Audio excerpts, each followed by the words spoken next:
Manuel Heri yang kini berusia 52 tahun sudah terdaftar menjadi donor mata sejak 1997.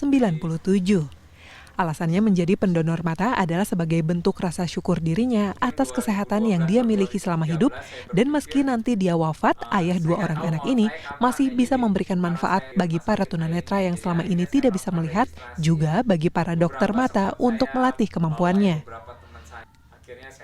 Menurutnya, masih banyak orang yang tidak paham dan takut untuk menjadi pendonor mata.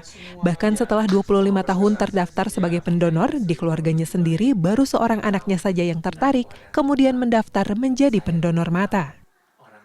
Saya selalu bilang ke pasangan, ke keluarga, tolong nanti kalau papa nggak ada, ambil di dompet, itu ada kartu member Bank Mata Indonesia ya. Nah, tolong hubungi kontak personnya 1x24 jam ya. Secara nggak langsung itu juga mengingatkan ya pasangan kita atau keluarga kita ya. Menjadi donor mata artinya bersedia mendonorkan salah satu anatomi matanya ketika sudah meninggal dunia untuk diberikan pada yang membutuhkan. Dalam prosesnya, organ yang diambil untuk ditransplantasikan bukanlah bola mata seutuhnya, melainkan jaringan korneanya saja. Pengambilan kornea dilakukan selambat-lambatnya 6 jam setelah calon donor meninggal dunia. Sementara operasi pencangkokan paling baik dilakukan dalam waktu 1x24 jam. Meski demikian, kornea dapat disimpan dalam cairan khusus dan mampu bertahan hingga 14 hari. Sebelum mendonorkan matanya, calon donor harus mendaftarkan diri ke Bank Mata Indonesia setempat. Calon donor akan melakukan sejumlah pemeriksaan seperti pengecekan kondisi kornea. Selain itu, kriteria lain menjadi calon donor mata adalah tidak memiliki penyakit menular seksual dan tidak ada riwayat menggunakan narkoba. Terdapat beberapa jenis gangguan mata yang umumnya membutuhkan donor mata, seperti kelainan bawaan sejak lahir, infeksi mata, penglihatan keruh, dan cedera mata akibat kecelakaan. Jadi kalau dari usia berdampaknya ke jumlah sel.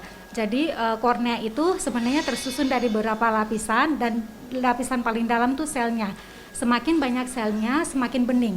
Ya, terkadang semakin senior usia dari pendonor, terkadang selnya sudah tidak terlalu banyak, tapi tetap siapapun yang ingin menyumbang dengan senang hati kita terima ya, karena kalau udah ingin menyumbang ini kan donor kan sangat langka ya, kalau ada yang ingin menyumbang diperuntukkan kepada orang yang berhak menerimanya, kita akan menerima walaupun selnya mungkin sedikit, bisa kita pergunakan untuk donor yang ingin misalnya tadi menambal supaya tidak terjadi kebocoran gitu. Kalau yang selnya banyak, itu bagus yang untuk tujuan penglihatan, seperti itu. Jadi nggak apa-apa kalau misalnya calon pendonornya usianya senior, diberikan kepada misalnya balita, itu bisa. Meski prosedur donor mata sudah disosialisasikan, namun sebagian masyarakat masih asing dengan donor mata. Angka donor mata di Jawa Barat masih cenderung minim. Data unit Bank Mata Rumah Sakit Mata Cicendo mencatat, di Jawa Barat dari tahun 2014 hingga September 2022 terdapat 492 calon donor mata. 3 di antaranya sudah berhasil mendonorkan korneanya, sementara antrean penerima kornea mencapai 900 lebih. Majelis Ulama Indonesia pun sudah mengeluarkan fatwa yang memperbolehkan seseorang untuk mendonorkan kornea matanya ketika sudah meninggal dunia.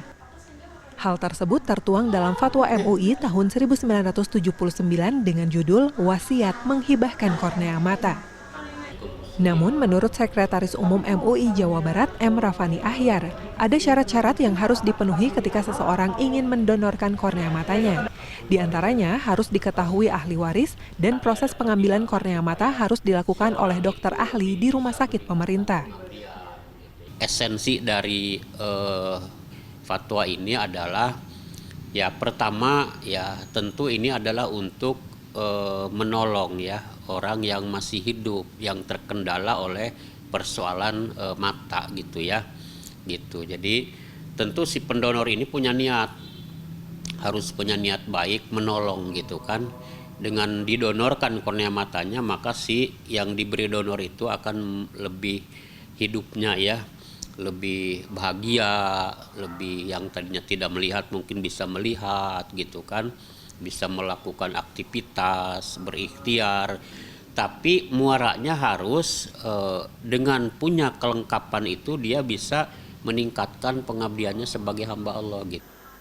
Rafani menambahkan, donor kornea mata ini akan menjadi haram apabila dilakukan semasa pendonor masih hidup karena akan mempersulit kehidupan diri sendiri dan karena faktor ekonomi. Tim Liputan CNN Indonesia, Bandung, Jawa Barat.